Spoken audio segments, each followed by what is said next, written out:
성부와 성자와 성령의 이름으로 아멘.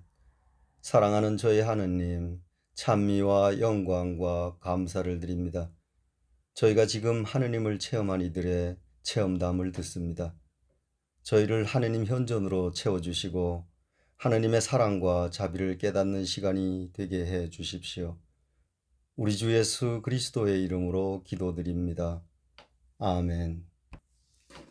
37번째 2006년 11월 체험담입니다. 2020년 5월 21일 첫 번째입니다. 누가 9시 나를 차로 데리러 오기로 되어 있었다. 아침 미사에서 돌아오면 6시 반이었는데 아침 식사할 시간 여유를 두고 9시로 약속하였다. 그런데 미사 강론이 길어져서 미사가 9시 45분에 끝났다.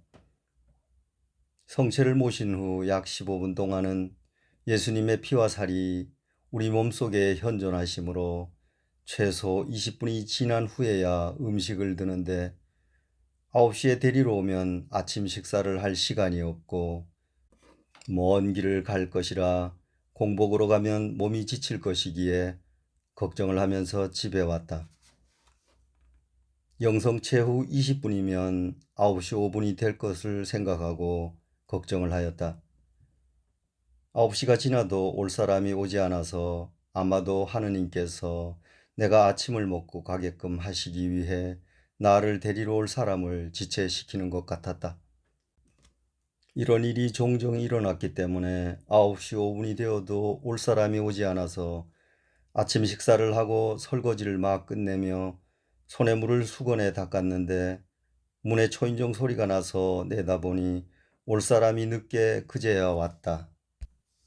예수님께서 이 사람들을 내가 아침 식사 마칠 때까지 어떻게 데리고 계셨나 궁금해서 왜 늦었냐고 물어보았더니 차 엔진 냉각기 안에 물이 넉넉한지 보려고 점검하는 중 냉각기의 물뚜껑이 깨진 것을 발견하고 그것을 바꾸러 갔었는데 차량 정비소에서 바꾸지 않아도 된다고 하여서 그냥 왔다고 하였다.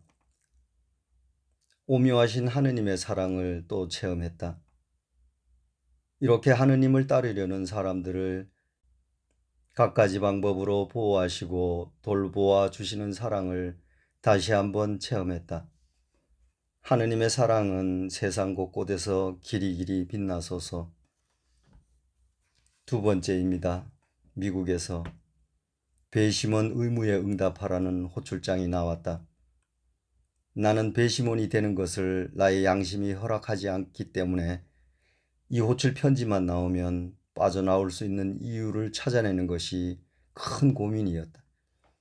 거짓말을 하지 않고 그 이유를 만드는 것이 나는 다른 이를 바르게 판단하는 중대성과 다른 이들을 잘못 판단함으로써 자신이 받는 죄의 벌과 또 이것으로 다른 이들이 받는 고통을 생각하므로 되도록이면 신중하도록 노력하는데 하물며 잘 알지도 못하는 범죄인들을 배신원으로서 심판하여 범죄인의 일생을 좌우한다는 것을 받아들이기가 힘들었다.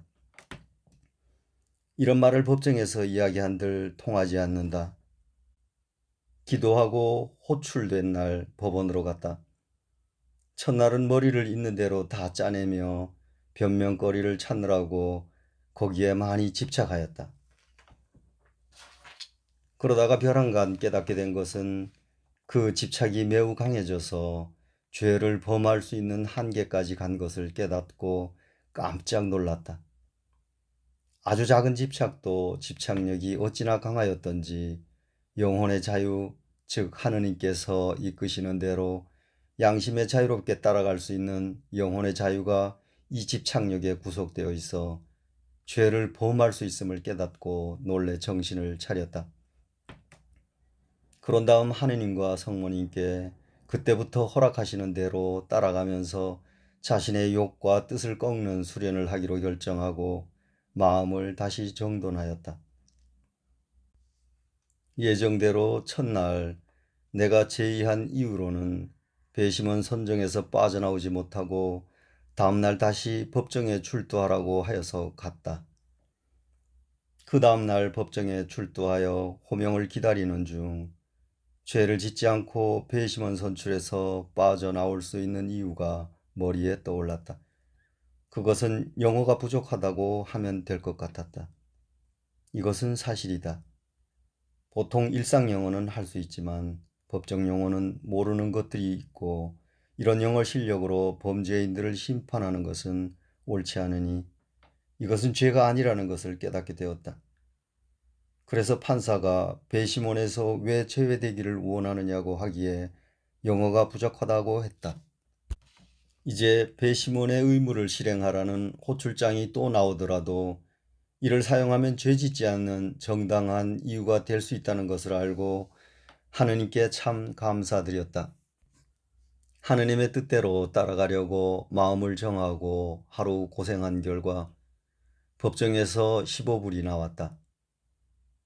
내가 만약 첫날 답변한 이유가 법정으로부터 받아져 첫날 제외되었다면 이 15불을 벌 수 없을 텐데 하느님의 뜻을 따르려고 결정을 하였더니 하느님께서 하루를 내 뜻대로 되지 않게 허락하시면서 내가 나의 뜻을 꺾는 수련을 시키시고 또 돈도 15불을 벌게 해주셨다. 하느님의 뜻대로 따라 살려고 하면 모든 화가 복으로 끝나는 것 같아. 우선 마음의 평화, 천상의 평화, 이것은 하느님 이외에 아무도 줄 수 없는 평화다. 이 평화는 죄를 짓지 않는 깨끗한 마음에게만 주신다. 죄는 이 평화를 앗아갈 뿐 아니라 평화 자체이신 하느님으로부터 멀리 떨어지게 만들면서 긴장, 초조, 불안과 죄 속으로 우리를 던진다. 이 경험을 통하여 다시 한번 자신에게 다짐했다. 집착은 나의 영혼의 자유를 앗아가는 적이니 나를 누구보다 잘 아시고 사랑하시는 하느님께 모든 것을 맡기고 그분께 이끄시는 대로 따라가면서 죄 짓지 말고 살기를.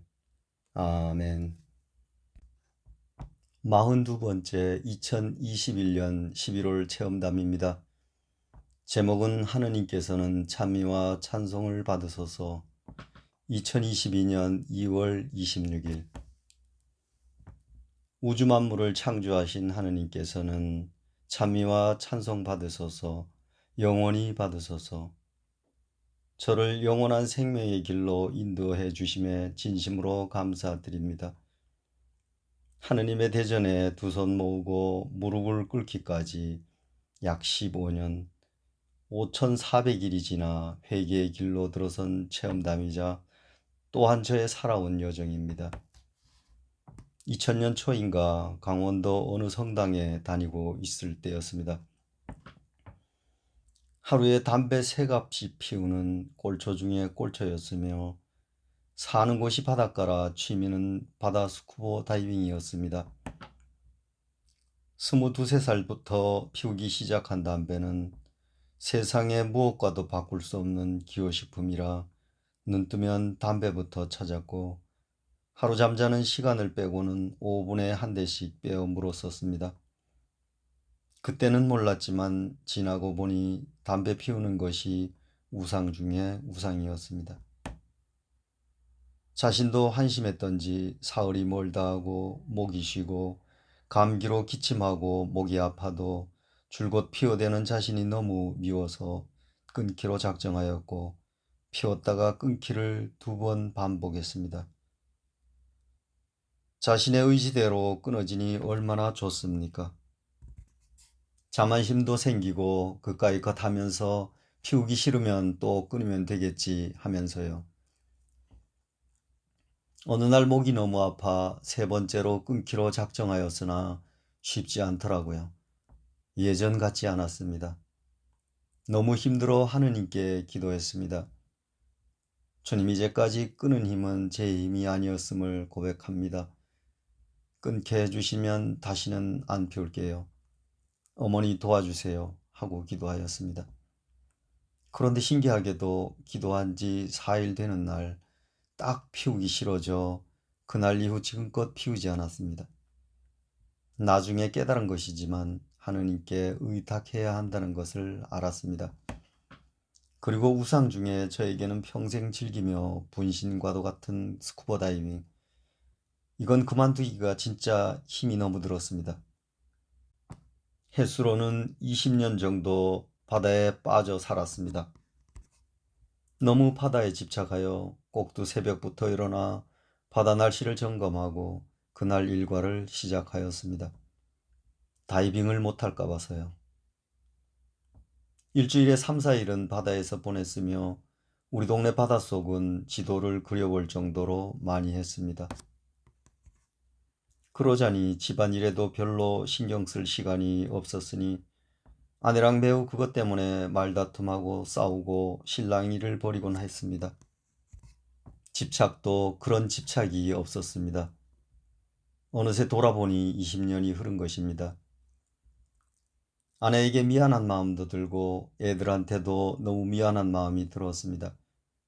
그러나 시간은 흘렀고 그것에 빠져버렸던 시간들은 돌이킬 수 없었습니다. 그렇게 집착하던 그것과 이별을 하려고 마음속에는 준비를 하고 있을 때 그동안 정들었던 바닷속 풍경들 그리고 함께한 사람들 또 애증의 장비들이 생각나 있기가 너무 힘들었습니다. 다이빙을 하지 말아야지 하면서도 장비는 너무 애착이 가서 보관하고 있었는데 어느 날 문득 내게 있어 다이빙이란 하느님과 멀어지게 하는 것이라는 생각이 들어 인터넷에 올려 팔았습니다. 속이 시원했습니다. 집착이 떠나가니 우상도 떠나갔습니다. 그리고 그 몇 년 전에 성당에서 아내와 함께 꾸리실료를 들어가라는 권유를 받아서 성지로 꾸리실료 교육을 받으러 갔습니다. 이때는 담배도 끊지 않고 다이빙도 열심히 다니던 때였습니다. 몸만 왔다 갔다 하는 발바닥 신자였기에 느낌도 없었고 감흥도 없었고 그저 취미생활과 고향 친구들과 만나 술 한잔하는 재미에 푹 빠져 있었던 때였습니다. 그래도 성당 다닌다고 신자들이 추천하여 떠밀려 교육에 임했습니다. 교육을 받던 2박 3일 중에 퇴소 전날 저녁에 경당에서 2시간 정도 하느님과의 무언의 만남이 주선되면서 말없이 경당에 앉아 있었습니다. 2시간 정도 캄캄한 경당에 침묵 중에 하느님만을 생각하고 하느님을 속으로 그냥 부르라고 안내자분이 말해 주었습니다. 그래서 무턱대고 속으로 하느님 저를 용서하세요 하고 반복해서 부르짖었습니다. 그런데 갑자기 얘야 나는 너를 사랑하는데 라는 자비로운 목소리가 들렸습니다.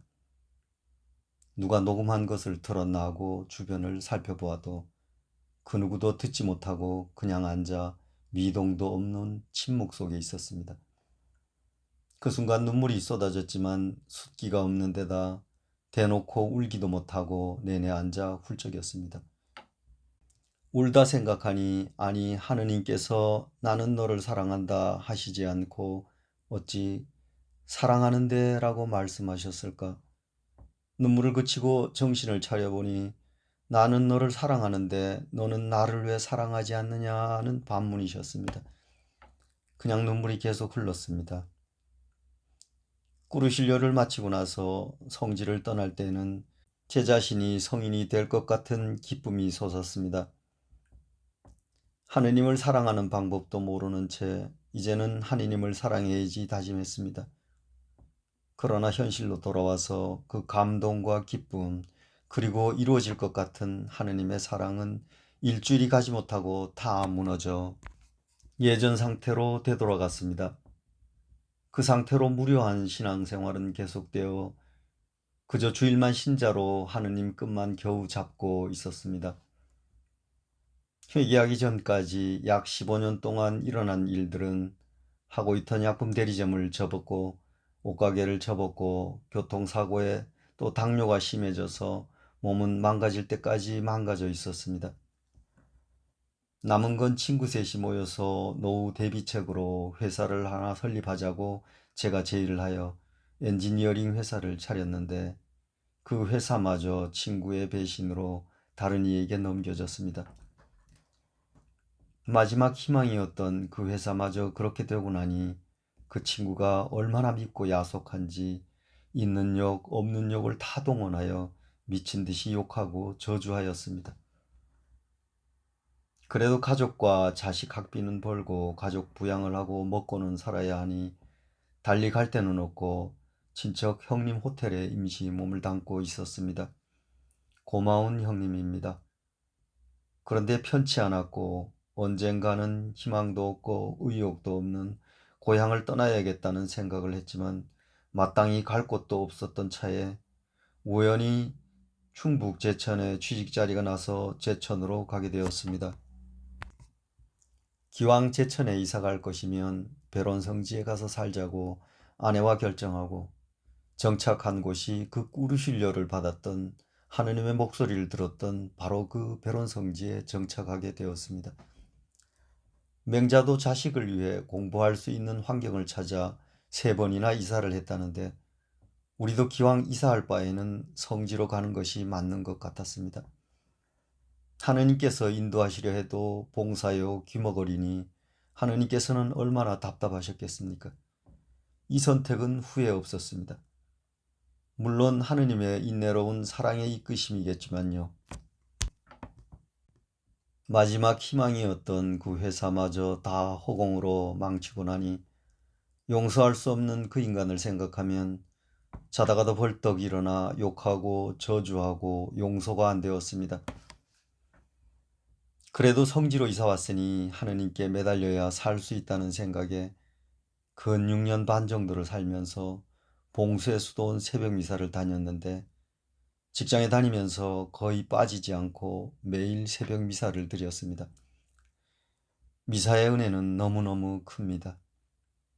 몸과 마음을 하느님께로 향하니 슬그머니 한번 완서했던 가톨릭 홈피에 등록된 개인 성서 쓰기를 다시 시작하고 싶어 작정하고 매달려 쓰기 시작했습니다. 지금은 3번째 도전하여 36% 남았습니다.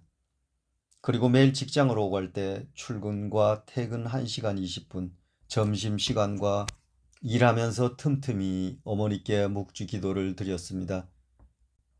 짧은 생각에 대학 학점이 그래도 80점은 되어야 한다는 제 나름대로의 생각에 작정하고 매일 묵주기도 80단을 바치기 시작하였습니다. 처음에는 지향이 너무 많아 기도가 늦어지는 것이 싫어서 노트에 적어놓고 기도를 시작했습니다. 어떤 때에는 일이 생겨 목표단을 다 채우지 못하는 날에는 퇴근 때 일부러 차에 속력을 늦추어가며 묵주날을 맞춘 적도 한두 번이 아닙니다. 이렇게 한 1년을 하고 나니 이제는 묵주기도가 생활이 되었습니다. 잡념도 많이 들었지만 그 와중에도 하느님을 생각하고 어머니를 생각하고 하니 너무 좋았습니다. 돈도 친구도 생활도 나의 모든 것을 몽땅 하느님께서 가져가시니 너무 편해졌습니다. 그렇게 성지의 생활은 은총의 폭포수 속에서 살았습니다. 모든 걸 내려놓고 묵주기도와 성서 읽기와 쓰기, 매일 새벽미사 참여 그렇게 살았습니다. 헛된 기도는 결코 없습니다. 우상들을 치워주시고 하느님께 나아가는데 방해되는 그 어떤 것들도 다 치워주시는 하느님. 결국 그 자리에 성령님을 보내주셨습니다. 어느 날인가부터 별것 아닌 사소한 거짓말들과 과장된 말들, 그리고 그런 무심한 행동들이 너무 창피해서 고개를 못 들 정도로 부끄러움이 느껴졌습니다. 또 저는 진정 벙어리가 되고 싶었습니다. 불필요한 말을 너무 많이 하고 산다고 생각이 들었습니다. 어느 날에는 눈먼 봉사가 되었으면 좋겠다는 생각이 들었습니다. 차라리 안 보면 판단하지 않을 텐데 해서요. 또 어느 날에는 나는 먼지도 아닌 것으로 보였습니다. 나는 아무것도 아니었습니다. 마음속에서 원죄와 또 다른 죄들, 하느님 대전에 나가는데 방해되는 모든 것을 밝히 알려주시는 성령님을 만났으며 빛이신 성령님께서 마음을 밝히시니 영 속에 자리 잡은 온갖 티가 다 보이게 하셨습니다. 어떤 날에는 성모 어머니가 함께 하시는 너무나도 거룩한 미사를 경험하기도 했고, 죄를 피하게 해주셨고, 매일 새벽 4시쯤에는 기도하라고 똑똑하는 노크 소리로 깨워주시고, 또 어떤 날에는 다른 신호로 깨워주시어 그저 자다가도 일어나 하느님을 찬양하고픈 마음이 생기게 생활을 바꾸어 주셨습니다. 그 후로 기도가 찬양과 감사의 기도로 바뀌었고, 다리우스 왕에게 종살이하던 다니엘 예언자의 하느님 대전을 향한 끝없는 기도 열정과 찬양이 항상 눈앞에 그려졌습니다. 그렇게 생활하다가 지금 공동체로 들어오게 되었습니다. 바울 사도께서는 회개하시는데 3일이 걸렸는데 저는 5,400일이 넘게 걸렸습니다. 기적도 이런 기적이 없습니다. 옹졸하고 무지하고 무식한 인간을 이렇게 돌려놓으시려고 오래도 기다려주시는 하느님. 그렇게 미워했던 친구를 어느 날 미사를 드리다 생각하니 고맙기가 그지없는 친구였습니다. 그 친구 아니었으면 저는 성지로 이사 오지도 않았을 것이고 고향에서 잘 먹고 잘 살았겠지만 그 대신 하느님 은혜도 모르고 깨닫지도 못하고 결국 생명책에서 지워졌을 테니 얼마나 고맙습니까? 용서했습니다. 고마운 친구입니다. 친구를 위해 기도하고 있습니다. 축복 주시고 하느님을 알게 해달라고요. 역시 역전의 명수이신 하느님이시니 하느님께서는 참의를 받으셔야 합니다. 이집트 노예로 팔려간 요셉의 인간적인 번뇌와 그래도 하느님께 대한 변함없는 굳은 믿음을 생각나게 합니다. 어느 누구도 지금 이 순간 힘들고 하느님이 원망스러워도 결국 하느님은 오르시고 우리를 생명의 길로 인도하십니다. 제가 깨달은 것은 하느님이 우리에게 고통을 주실 때에는 절대 원망하지 마시고 기다려 보십시오. 반드시 큰 선물이 주어진다는 것을 명심해야 합니다. 하느님을 끝까지 신뢰해야 합니다. 주십니다. 엄청난 선물을 말입니다. 어떤 시련이 닥쳐도 그저 하느님께 껌딱지처럼 찰싹 붙어 있기만 하면 결국 생명의 길로 이끄십니다. 저는 확신합니다. 저는 기도하는 아내가 있어서 덕을 많이 봤습니다. 그 지치지 않는 항구한 열정에 제가 흡수되어 버린 것이죠. 고맙죠. 아내가 중요한 역할을 했습니다. 고백합니다. 제가 지금은 공동체에 들어와 살고 있습니다만 성지로 이사 가기 전에 몇 번 공동체에 들어오려고 시도한 적이 있었습니다. 그러나 그때마다 매번 이루어지지 않았었습니다. 지금 생각해보면 하느님의 때가 이르지 않았었기 때문이었고 그때 들어왔어도 하느님 보시기에 합당치 않아서 그리 되었지 않았나 싶습니다. 지금은 더 자신을 돌아보고 때를 지우고 정갈이 영혼을 정화 중에 있습니다. 너무 좋습니다. 아직도 너무 부족하고 한참 모자라는 조금은 모나고 거친 모질이 인간이지만 그때보다는 하느님께 조금은 아주 조금 더 가까이 다가갔다는 생각이 들어 자신을 스스로 위로해 봅니다. 어차피 인간은 하느님의 의에 도달치 못하겠지만 오늘도 내 영혼을 깨끗하게 빨고 닦고 다려서 하느님의 의의 예복으로 갈아입고 해와 달과 별들과 모든 만물이 묵묵히 자기 갈 길을 운행하며 하느님을 찬양하듯 오늘도 저와 아내는 하느님께 찬양과 찬미를 드리며 하느님과 성모님만 쳐다보며 살아가고 있습니다. 할렐루야. 아멘.